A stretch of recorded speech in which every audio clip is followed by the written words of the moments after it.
Hi, Karl Krentzel again, Realty Executives Tucson Elite. Thanks for stopping by for this 10-minute video about what Mike's rules of real estate are. Mike Berry said that there were really a few things that we needed to keep in mind to be productive real estate agents. And basically in today's market, he called them Mike's rules of real estate. And he said that there were actually about 7 of them. The first one, he said, the number one, you got to find people to buy and sell real estate. You can't have too many prospects. You see, the fact is, the more you generate, the less you tolerate. See, the problem with real estate today is we major in the minors and then we minor in the majors.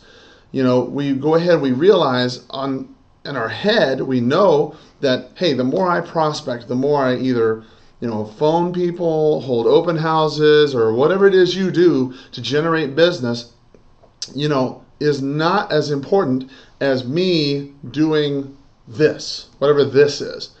This is usually admin stuff, creating postcards, writers, things like that, and I'm guilty of it too. We all spend more time doing the things that don't generate us money. That goes right back hand in hand with the issues of delegation, which you may have seen in some of the other videos we covered. The second thing that Mike said is that once you've found those people, you need to follow up with them often, okay? And the more often, the better. Because he said it's really important to recognize it's not their job to call you. You see, the thing about it is, when we're calling every day and we're finding people who want to buy or sell real estate, people who've raised their hands and said, yeah, hey, I'm interested in one way, fashion, or another, it's our job to go out there and find these people and then to go ahead and follow up with them and see specifically when it is that they're planning on doing something. That way you can go ahead and make sure you're there at the moment of impact when they need you. The third thing Mike said that we needed to do is go ahead and qualify them carefully. Now, I can't tell you, and I'm sure you've done it just as well as I have, how many times have we actually gone out to that appointment where the person has said, hey, yeah, I want to go see your house. Could you show me today at 2 o'clock? And we say, yeah, I'll go. And you jump in the car and you drive on over, and the next thing you know, they don't show. Or what's worse is you show the property to them and then they decide, you know what, hey, this house isn't for us. Or what's worse is when you go out and you see a for sale by owner, and they say, yeah, we want you to come over and talk to us about listing the home.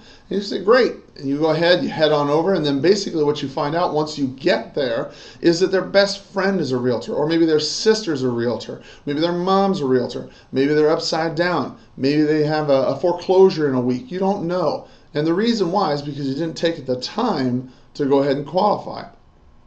The next thing about it is, he says you need to go on presentations, listing and showing. And the more often, the better. You see, the biggest thing about it is with presentations, we as real estate agents, we tend to be like horses. Now, I don't know what kind of experience you've had with horses, but I remember as a small kid, I used to go horseback riding with some friends, and I always got stuck with this one horse, and this horse was terrible. Basically, you get on the horse, we go right off into the desert, and then eventually what would happen is this horse, we'd get probably maybe, 100 yards away, and it would turn around and it would want to go right back to the stall. And no matter how much I would pull and pull and pull, beg, plead, or borrow, I could not get this horse to go anywhere but back to the stall. Real estate agents, when we called a horse that, we call them stable sour. And real estate agents get stable sour. Basically, the more time you spend here in the office, okay, the less time you spend in front of a client.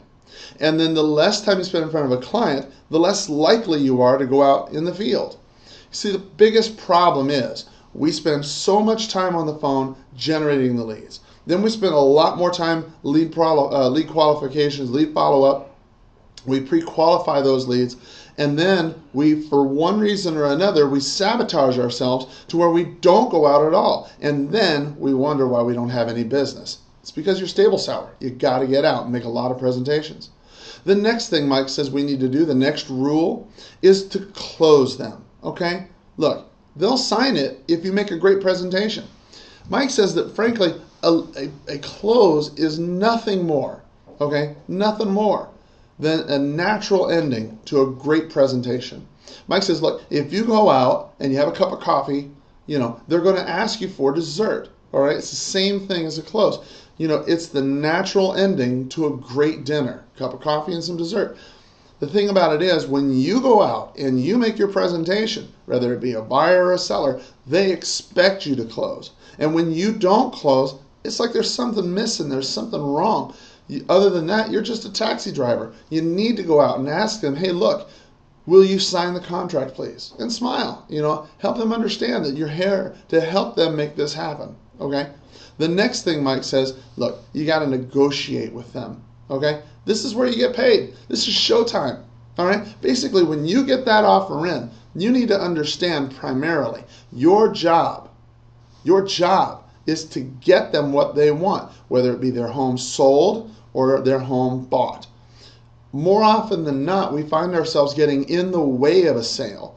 We say to ourselves, well, Mr. Seller, I can get you thousands of dollars more. The person comes in with their offer, and it's maybe $5,000 less than their asking price. And we say, well, Mr. Seller, I'll tell you what, let me go ahead and negotiate this for you. Let's counter it and meet them in the middle, say $2,500 more. And then they end up losing the deal because the other agent says, you know what, we just found something that's better than your place and cheaper. Then you cost your seller the deal because of your ego. Look, you have to negotiate with them, get them what they want. Don't forget, it's not your house, it's theirs. The next thing, you got to start all over again the next day. Because that's really where we go ahead and build a long-term business. See, real estate, the biggest thing that I've discovered in my life, for whatever it's worth, and I'm sure you're the same way, we get paid extraordinary amounts of money for an incredibly little amount of work. You see, what we do, we get paid so much money, okay? I mean, really, when you think about it, all right, you get paid $3,000, $4,000, $6,000, $10,000, $18,000 to do paperwork. I mean, really, what do you do that's worth $18,000? What do you do that's worth $3,000? You don't do really much. But what you get paid for is a skill that you possess. Okay? The skill that it took to go ahead and go through those nights where you didn't get paid, to go through those times when you went for months at a time without getting paid, the schools that you went to, the classes you attended, all of the hard work that you spent getting ready, okay, and then competing with other people in the marketplace to get the market and to get what you need.